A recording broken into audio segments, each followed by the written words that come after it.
नमस्कार प्यारे विद्यार्थियों, आप सभी 9th क्लास के विद्यार्थी ध्यान दें। हम कबीरदास जी के पाठ में करीब 5 साखियों का अध्ययन कर चुके हैं भली भांति, और अब नंबर 6 का जो टर्न है उस पर जुड़ जाइए। तो देखिए कि काबा फिरी काशी भया, राम ही भया रहीम, मोट चून मैदा भया, बैठी कबीरा जीम। बिल्कुल सिंपल सादा लैंग्वेज। देखिए मैं आपको बता चुका हूँ कभी परिचय में कि कबीरदास जी की भाषा कैसी है, सदुक्कड़ी भाषा है। इसमें कोई आपको घुमा फिरा नहीं मिलेगा। और एक बात ध्यान रखना, सदुक्कड़ी भाषा में बहुत सी अन्य भाषाओं के शब्द मिलेंगे, ठीक है। तो यहाँ पे एक ही ध्यान रखना कि इनकी भाषा कैसी है, सदुक्कड़ी, साधु की लैंग्वेज की जो भाषा वो है।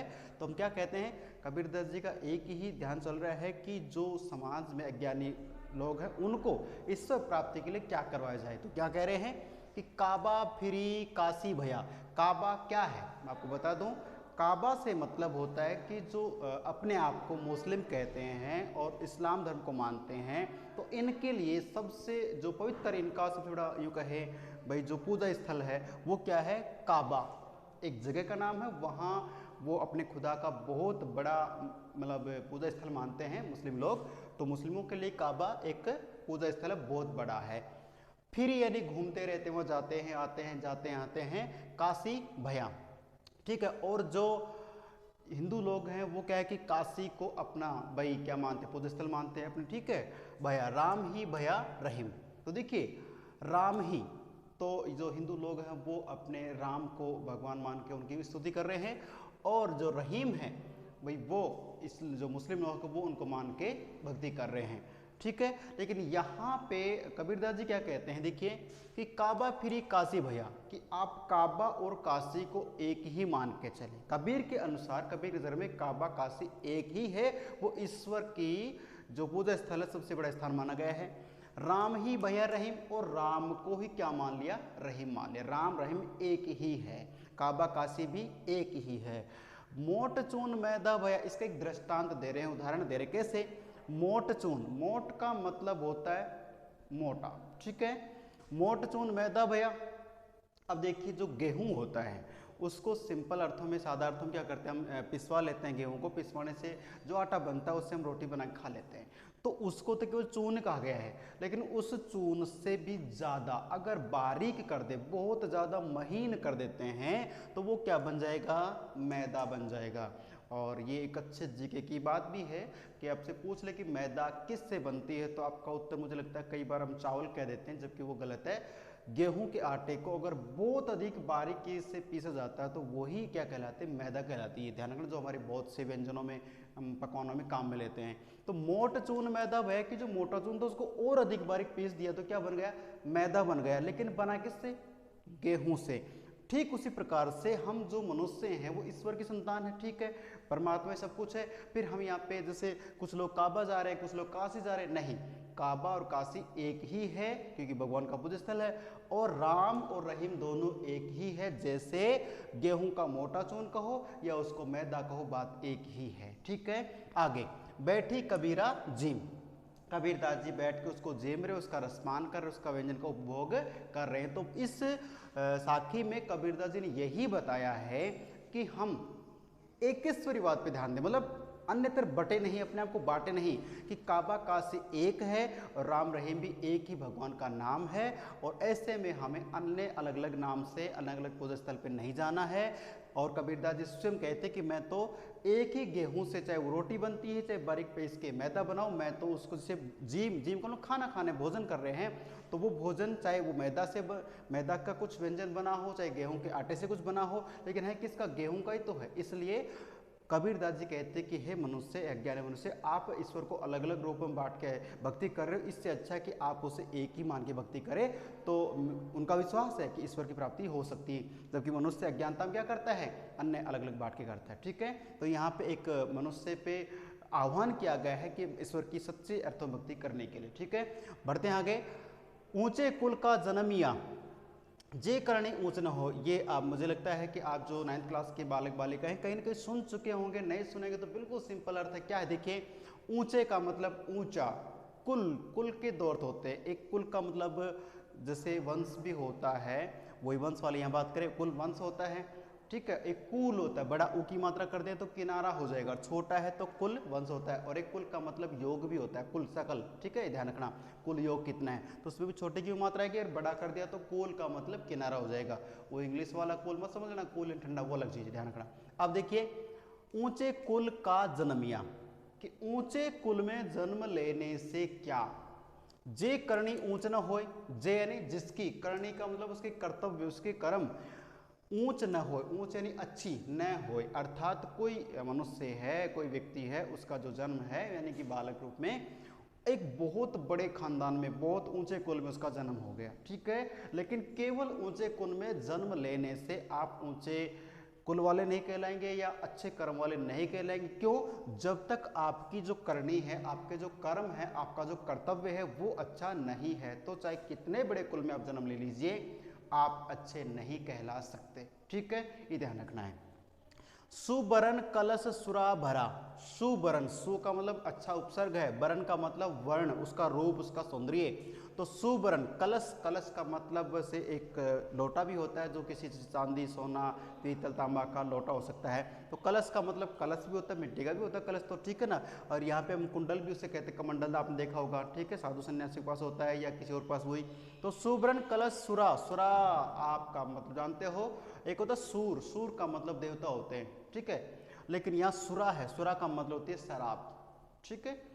भरा बहन भरी हुई है, साधु निंदा सोई, यदि अच्छे वर्ण वाले यानी सोने का हो सकता है, सोने का जो कलश है उसमें क्या भर दिया हमने, क्या डाल दी, शराब डाल दी, तो भी वो जो शराब भरे होने के कारण से साधु लोग उस कलश की भी निंदा करते हैं, क्योंकि उसके अंदर क्या है, शराब है।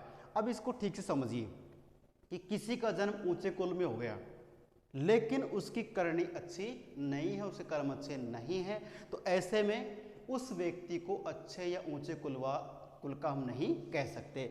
ठीक उसी प्रकार से जैसे सोने के कलश में शराब भरी हुई है तो भी वो कलश है वो निंदा का ही पात्र है, उसकी बुराई होती है, अच्छाई या शाबाशी नहीं होती, क्योंकि उसके अंदर क्या है, शराब, और शराब को समाज में तुच्छ माना गया है, जिसको पी करके हम जाने अनजाने में क्या होता है कि रिश्तों में या हर प्रकार से हम गलतियां कर देते हैं, दरारें आ जाती हैं। तो शराब को गलत माना गया है, शराब जो एक मादक पदार्थ है जो पीने से व्यक्ति वही अपना नियंत्रित खो देता है और ऐसे में गलत कर लेता है, तो बुराई का प्रतीक है शराब। और शराब अगर सोने कलश में भी डाल के रखिए तो वो जो कलश है वो भी बुरे का ही पात्र कहलाएगा, ठीक है। तो यहाँ कबीरदास जी ने अपने 7वीं साखी में बताया था कि ऊंचे कुल में जन्म ले लिया तो आपके कर्म भी अच्छे होने चाहिए, तब आप ऊंचे कुल के कहलाओगे। और यदि ऊंचे कुल में जन्म तो ले लिया लेकिन यदि हमारे कर्म अच्छे नहीं हैं तो फिर ऊंचे कुल का भी हम नाम हो बेटी मिला सकते हैं, अर्थात उसका कोई अर्थ नहीं निकल सकता, ध्यान रखें। आगे अब प्यारे बच्चों ये जो 7 तो क्या थी, साखियाँ थी, अब आगे चलती हैं कबीरदास जी के शब्द, ठीक है। देखिए अब शब्द क्या है कि मौको कहाँ ढूंढे बंदे, मैं तो तेरे पास में, बहुत ही अच्छी लाइनों में कहा गया है। कबीरदास जी बताते हैं कि जो ईश्वर है, भगवान है, वो क्या कह रहे हैं कि हे मनुष्य मानव, मौको यानी मुझे, कहाँ यानी किस जगह, ढूंढे, ढूंढना, बंदे कमले पे सामान्य मनुष्य की बात कर रहे हैं कि हे मनुष्य आप मुझे कहाँ ढूंढ रहे हैं, कहाँ पुकार रहे हैं, तो मैं तो तेरे पास में, कि हे मनुष्य मैं तो तेरे हमेशा पास में रहता हूँ, हर समय हर पल आपके पास रहता। कौन?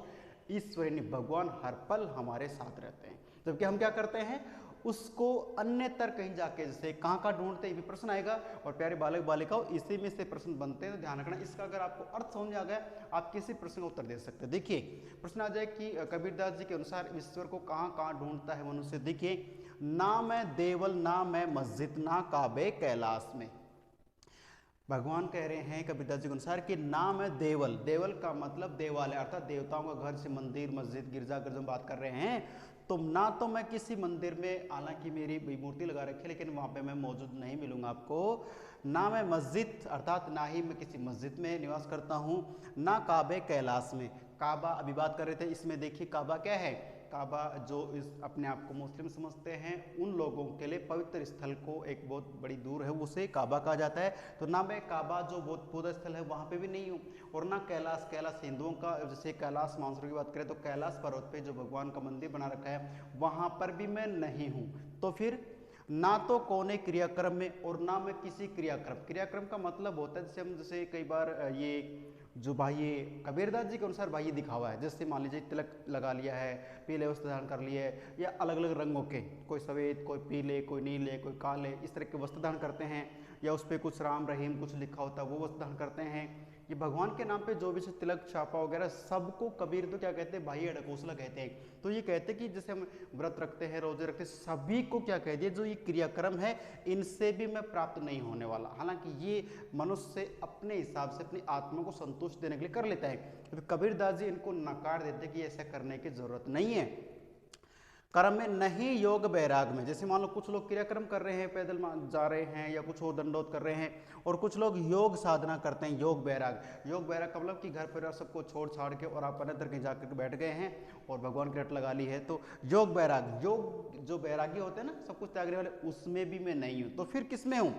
खोजी। खोजी का मतलब होता है खोजने वाला, ढूंढने वाला। खोजी होए तो, यदि मनुष्य ने मुझे यानी ईश्वर को ढूंढा होता, खोज की होती, पता लगाया होता, तो तुरते का मतलब जल्दी ही, शीघ्र ही, मिलहो का मतलब मिली हो, अर्थात मैं मिल जाता। कहाँ? पल भर की तलाश में, अर्थात मैं एक क्षण भर के तलाश में मनुष्य को मैं प्राप्त हो सकता था, मैं मिल सकता था। कैसे? कहे कबीर सुनो भई साधो, सब श्वासों की श्वास में। कबीरदास जी कहते हैं कि हे साधक, साधक का मतलब जो भगवान की भक्ति कर रहा है, साधक बन रहा है, उस साधक कहा जाता है। और शॉर्ट शॉप में क्या कहते हैं? साधु। कि हे साधक, हे मनुष्य, कि यदि आप भगवान को प्राप्त करना ही चाहते हैं तो आपको किसी मंदिर में, मस्जिद में, काबा या कैलाश में जाने की आवश्यकता नहीं है, ना किसी बाह्य आडंबर में पढ़ने की आवश्यकता है, ना योग वैराग में करने की आवश्यकता है। सिर्फ और सिर्फ आपको एक क्षण लगेगा कि आप अपनी आत्मा में मन भगवान को ढूंढने का प्रयास करें, सच्चे भावना से, सच्चे दिल से। तो कबीरदास जी कहते हैं कि ऐसा करने पे केवल श्वासों ही श्वास में, प्रत्येक श्वास के यानी कि जो घड़ी घड़ी क्षण का जो श्वास है उसमें भगवान निवास करते हैं, और हमें अन्यत्र जाने की आवश्यकता है नहीं। एक ही क्षण में भगवान हमें मिल सकते हैं, उसके दर्शन हो सकते हैं, लेकिन उसके लिए हमें त्याग करना पड़ता है। हम जो मोह माया के जाल में फंसे रहते हैं, भाई आडंबरों में फंसे रहते हैं, तेरे मेरे में बटे रहते हैं, इनको छोड़ना पड़ेगा, तब आपको अपनी आत्मा में भगवान का दर्शन हो सकते हैं। तो प्यारे बालक बालिकाओं, यहाँ तक हमारे साथ साज्ञा थी, यहाँ से शब्द शुरू हो चुके हैं। ये शब्द का एक पहला पद समाप्त हो चुका और एक पद और बचा है, वो पूरा पाठ हो जाएगा। तो ये जो मैंने बताया इसको आप ध्यानपूर्वक देख चुके होंगे, पढ़ चुके होंगे, और प्रत्येक शब्द का मैंने अर्थ बताया है। और फिर भी कोई समस्या हो तो आप पूछ सकते हैं, लेकिन ध्यानपूर्वक पढ़ते रहिए। धन्यवाद। जय हिंद।